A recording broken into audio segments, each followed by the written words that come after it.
Hello everyone. In this video, we're going to learn how to calculate the expected value with sample information. So very much like when we were talking about with perfect information, we really have to pay attention to that small word in the middle. Are we talking about with, are we talking about without, or are we talking about of? Here, specifically dealing with the calculation for EVwSI, let's take a look at our scenario and see how we make the calculation. Continuing on with some of the information that we're familiar from previous videos, we have the same scenario where we're dealing with calculating a payoff and profit in millions with our 3 decision alternative and 2 states of nature. What we are trying to consider is whether it's in our best interest to pursue a market research survey. So we saw back in our calculation of EVPI, if we remember back to that explanation, EVPI represents potentially lost revenue, if we're dealing with profit, or potentially increased costs that we may have to pay if we don't more accurately nail down what our payoffs are or what our states of nature are. Because remember, those things are uncertain. Those things are predictions about things that are going to happen in the future. So if we do have a high EVPI, it may be one reason why we would pursue getting a market research survey.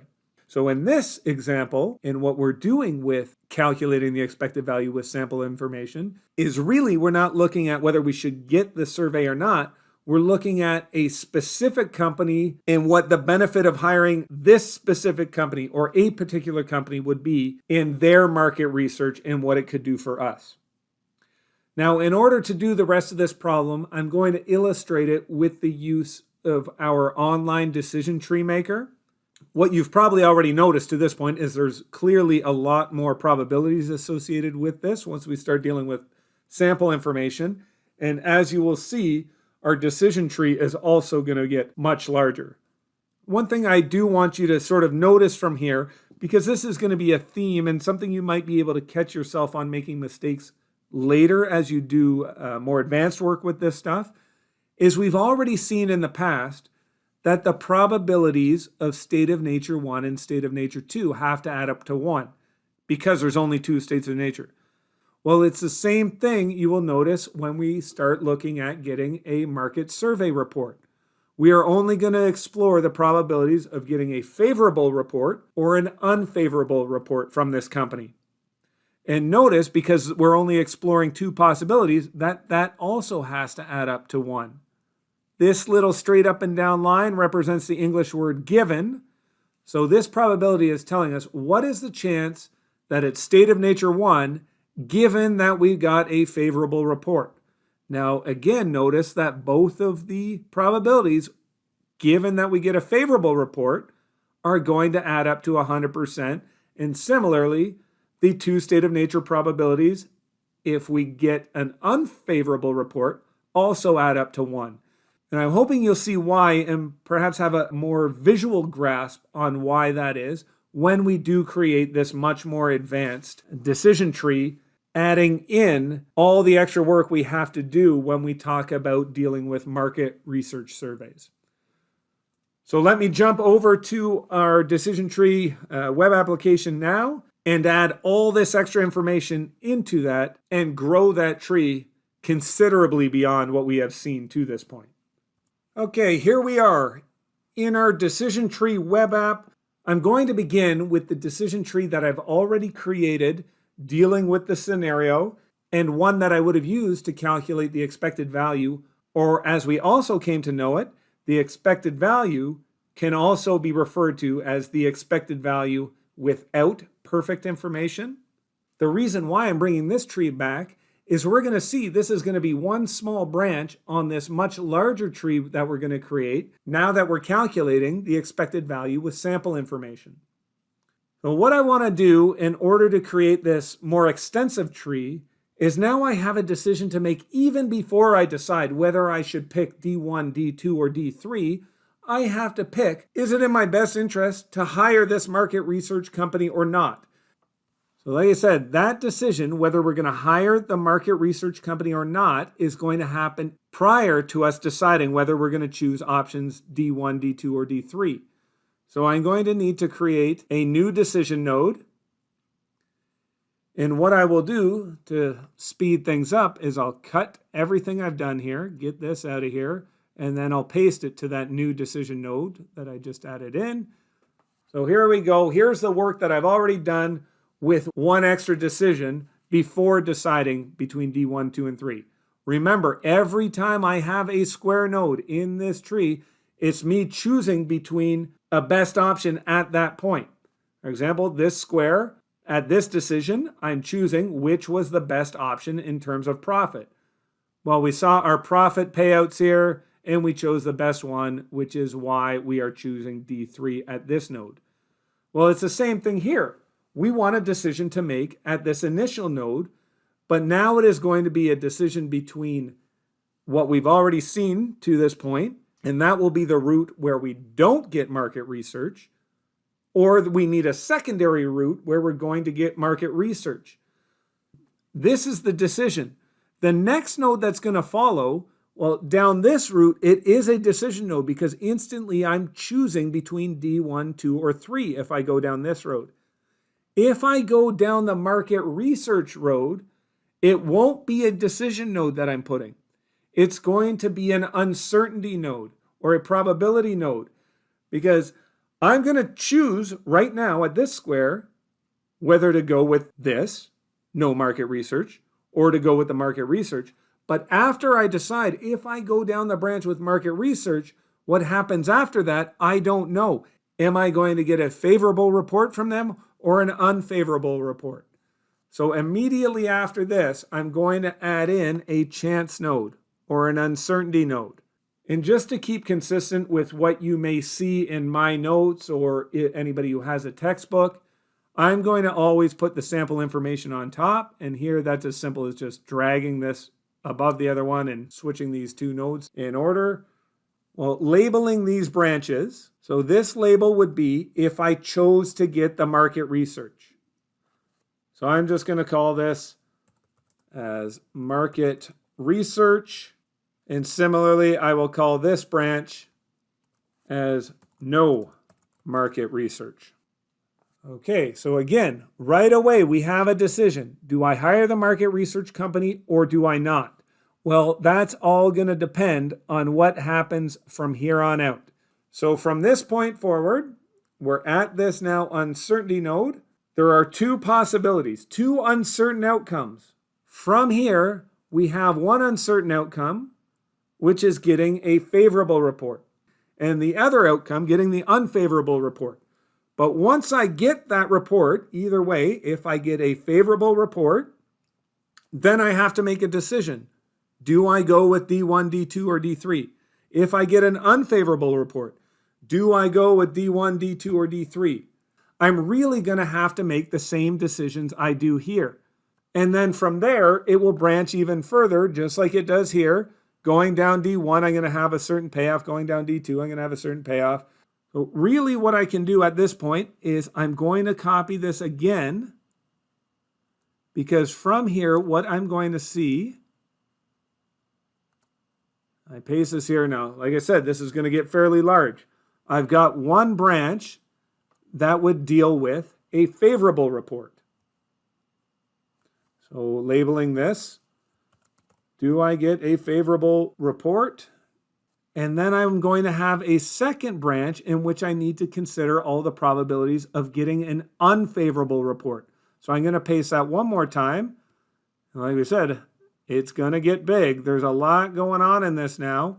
So this branch here would be considering the probability that that market research gave us a report back and it came back unfavorably. Okay, I'm going to make this as small as I can so you can see a bit of it, but I will have to scroll back and forth. We have to be really careful here and get all of that new information in correctly. So we were given new probabilities, P of F, P of U, P of S1 given F, P of S1 given U, all that new information, we have to make sure we get into this properly. So had we gone down and decided to hire the market research company, Immediately after that, we don't know what's going to happen. We may get an unfavorable report or get a favorable report. We were given the probabilities that the report came back as a favorable report was a probability of 0.77. Now that I have entered a probability of a favorable report of 0.77, I notice that the unfavorable has automatically updated to 0.23. And notice that this is why every single branch, so any branch that extends from this node, if there was 10 branches, all 10 branches would have to add up to a probability of 1. Well, here, there's only 2 branches, so those 2 branches have to add up to a probability of 1, which they do. So not only did our new information provide us with the probabilities of a favorable report and an unfavorable report, they also provided us with new conditional probabilities based on which of those 2 branches I go down. Remember, these decision trees are following a chronological order. So these are the things that have to happen earliest. And as we go through the tree, as we get to the end, things are happening later and later and later. So I would need to make this decision first. Do I hire market research or not? Next, after I hire the market research, what is the probability that I get a favorable report or not? And the reason I bring that up is because we're going to see as we get to the last couple lessons in this unit that sometimes these probabilities are not given to us in the proper order. Sometimes there is work that we have to do before I can enter the probabilities into this table. If I know that everything should follow chronologically from the left-hand side to the right-hand side, that would mean that this node would have to happen after this. Well, if I look at the way that the probability was given to me in this example, it tells me the probability of S1 given F. Well, the probability of S1 given F, that's exactly the way I need it. S1 given that this has already happened. When I see my probability listed with a given condition, the given condition has to happen at an earlier point in time. And you're going to see, and I'll explain as we get into our later lessons, that really that doesn't in the real world make sense. And there's actually some math that we have to do in order to rework the probability so that the given condition is following in the appropriate chronological order. For now, we were provided that probability in the correct order. So S1 is happening after this. S1, given that this has occurred, I can enter that probability directly into my table. So we were provided with the probability of S1 given F being 0.94. So if I enter the probability of S1 of 0.94, what I should find is that the probability of S2 given F has automatically updated, which is exactly what we were provided in the question. And again, makes sense. Everything emanating from this node has to add up to 1. All the branches of these probabilities need to add up to exactly 1, which they do. So you're going to see in the future that we may not be provided with everything we need. It's going to be on us to deduce some of those probabilities. In the future, I only need to be given S1 given F, and from there, I automatically am made aware of what S2 given F would be. Well, I need to update the probabilities with each of these nodes. So again, making sure that I enter 0.94. Updating my S1 probability in that node has also updated the S2 node. And once again, for the last one, a probability of 0.94. And again, it has automatically updated the other node as well. So now let me scroll just a little bit here, and we will have to enter all our conditional probabilities based on getting an unfavorable report. Just a reminder, our unfavorable probability was already updated. P of U is 0.23.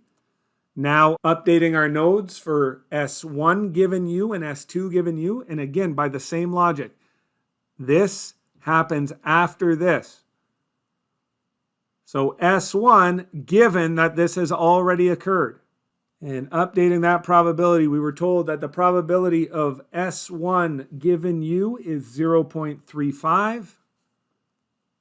And entering that should automatically update S2 to 0.65. Making sure I do it for each and every node here. All three of them under this scenario. So 0.35. And again, updated automatically. And finally, 0.35. And once again, has updated automatically. So with that, there was no payoffs that we needed to update. All the payoffs are the same. The payoff for D1 under S1 state of nature is 8 million. Payoff for D1 under S2 is still 7 million. None of those payoffs needed to be updated. It was simply the different probabilities at the different points in the tree. Well, now if I look at what's going on, in terms of sample information, remember, so sample information, hiring the market research company. Going down this branch would be exploring not hiring the market research company. And going down the branch above that, going down this branch here, was hiring the market research company. This here is the expected value of the sample information. The expected value of the sample information is what would I expect to pay if I go down the branch that tells me to hire the market research company. So my expected value of sample information is $15,934,700. The expected value of sample information will always be what is the expected value at that market research node. And this is why I wanted you to pay attention in an earlier video where we talked about the expected value without perfect information. As stated in that prior video, this initial node will not always be the expected value without perfect information. Without perfect information is what we find down here. Without perfect information is this $14.2 million. We had already made that calculation. As we've said, the expected value with sample information is this $15,934,700, the value that we expect in profit should we hire this market research company. So once again, as we've just seen, our calculated value for EVwSI, which I just used that online decision tree application in order to help me solve for it, we saw that the value for EVwSI was $15.9347 million, or $15,934,700. I hope this video helps. As always, please email me any questions that you may have.